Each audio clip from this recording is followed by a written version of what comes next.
Hello guys, मेरा नाम है आरव सिंह और आप सभी देख रहे हैं हॉरर रेडियो। तो गाइस, आज की जो कहानी है वो है एक हॉन्टेड गर्ल्स कॉलेज के ऊपर। तो ये कहानी ज़रूर से पूरी देख कर जाइएगा आप सभी।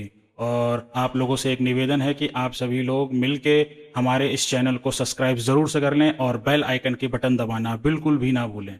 तो दोस्तों, शुरू करते हैं आज की सच्ची डरावनी कहानी को। Haunted girls college, Mumbai. Mumbai के जुहू में बहुत ही पॉपुलर गर्ल्स कॉलेज है, एसएसबीटी कॉलेज, जिसमें दो बिल्डिंग है। एक पुरानी और जो पहले से ही काफ़ी खंडहर हो चुकी है और अब वो बंद कर दी गई है, और एक नई जहाँ पे आज के समय में स्टूडेंट्स पढ़ते हैं। ये कहानी उस पुरानी बिल्डिंग की है जिसे लोग हॉन्टेड मानते हैं। वहाँ के स्टूडेंट्स अक्सर ये कहते हैं कि वहाँ रात के 2 बजे किसी औरत की आत्मा भटकती है। कई बार रात के समय पूरे के पूरे कॉलेज में ही उस औरत की आवाज़ें गूंजती हैं। 20 साल के रोहन के फ्रेंड उस एसएनडीटी कॉलेज में पढ़ती थी, और उसने जब ये कहानी रोहन को बताई तो रोहन उसका मजाक उड़ाने लगा। अपना मजाक बनते देख रोहन की फ्रेंड ने उसे वहाँ रात में जाने का चैलेंज दिया। रोहन भूत प्रेत में नहीं मानता था, इसलिए वह तुरंत रेडी हो गया। उसने अपने बहुत अच्छे दोस्त विशाल के साथ मिलकर उस कॉलेज की उस पुरानी बिल्डिंग में जाने का प्लान बनाया। रात के 1:30 बजे वो लड़के अपने हाथों में फ्लैश लाइट लेके कॉलेज की बैक एंट्रेंस से अंदर घुसे और धीरे धीरे उस पुरानी बिल्डिंग की तरफ बढ़ने लगे। बिल्डिंग की हालत इतनी खराब थी कि विशाल को तो उसे देखकर ही डर लग रहा था। उस बिल्डिंग की सब दीवारों पर झाड़ियाँ उगाई थीं। हर जगह मकड़ी के जाले लगे हुए थे, और जंग लगे दरवाज़ों को खोलते ही उसकी आवाज़ से ही उन लोगों की हालत ख़राब हो गई। पेड़ों से घिरी उस बिल्डिंग में एक अजीब सी शांति थी। हर कदम पर वह लड़के अपनी दिल की धड़कनों को सुन सकते थे। इतनी शांति। उस बिल्डिंग के अंदर घुसे और अलग अलग कॉरिडोर से गुजरने लगे। वो पुराने लेक्चर हॉल और पुराने क्लासरूम्स देख रहे थे कि अचानक एक क्लासरूम से उन्हें एक औरत की आवाज़ आई। ऐसा लग रहा था जैसे कि वो कोई टीचर है और मल्टीप्लिकेशंस की टेबल बोल रही हो। दो एकम दो, दो दूनी चार, दो तिया छः, दो चौके आठ। विशाल उस आवाज़ को सुनकर बेहद घबरा गया, लेकिन रोहन को लगा कि शायद उनके साथ कोई मजाक कर रहा है। रोहन विशाल को लेकर उनके क्लासरूम के पास गया, और जब वो पास गया तो वो आवाज़ें आनी बंद हो गईं, और उस क्लासरूम के पास पहुंचते ही उन्हें एक अजीब सी ठंडक महसूस हो रही थी, जैसे वो किसी फ्रीज़र के बाहर खड़े हों। रोहन ने हिम्मत की और क्लासरूम के अंदर गया। विशाल भी घबराते हुए उसके साथ गया। वो पूरा क्लासरूम खाली था, बस वहाँ टूटी फूटी चेयर्स और टेबल्स पड़ी हुई थी, और एक पुराना सा ब्लैक बोर्ड दीवार पर लगा हुआ था। रोहन ने विशाल को कहा कि उस कॉलेज में कुछ नहीं है और ये आत्मा होने की कहानी सिर्फ एक अफवाह है। लेकिन तभी उस औरत की आवाज़ फिर से उस कमरे में गूंजने लगी, इस बार ज़ोर ज़ोर से, जैसे वो औरत गुस्से में, दो एकम दो, दो दूनी चार, दो तिया छः, दो चौके आठ। आवाज़ धीरे धीरे तेज होती जा रही थी। तभी उनको एक और आवाज़ सुनाई दी। ये आवाज़ एक थप्पड़ की थी, जो अचानक ही बहुत से बच्चों के ज़ोर ज़ोर से रोने की आवाज़ों में बदल गई।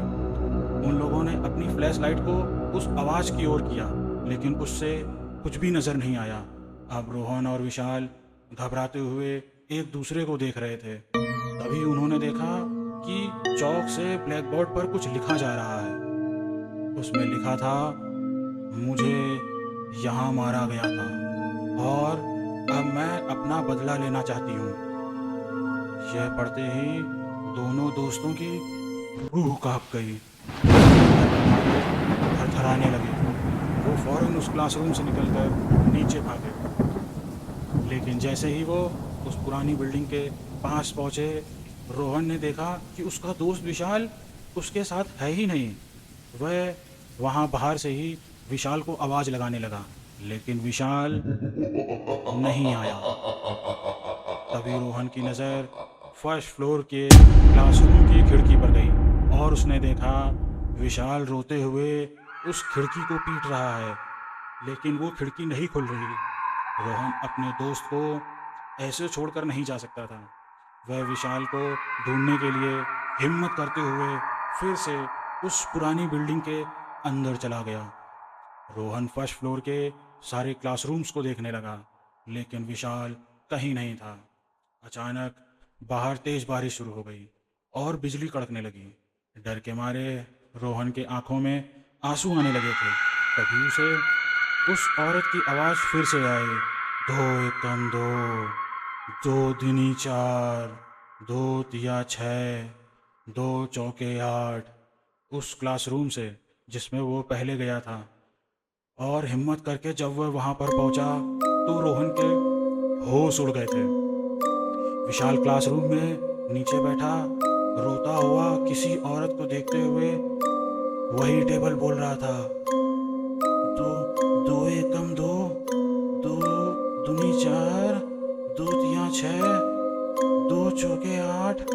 उस औरत ने एक काली साड़ी पहनी थी। वह धूल मिट्टी में लपटी हुई थी। उसके काले बाल बिखरे हुए थे। उसके हाथ में एक स्टिक थी और वो उसी स्टिक से विशाल को डरा रही थी। और जब रोहन ने उसका ध्यान से चेहरा देखा तो उसके रोंगटे खड़े हो गए। ऐसा लग रहा था कि मानो उसकी खाल सड़ चुकी हो।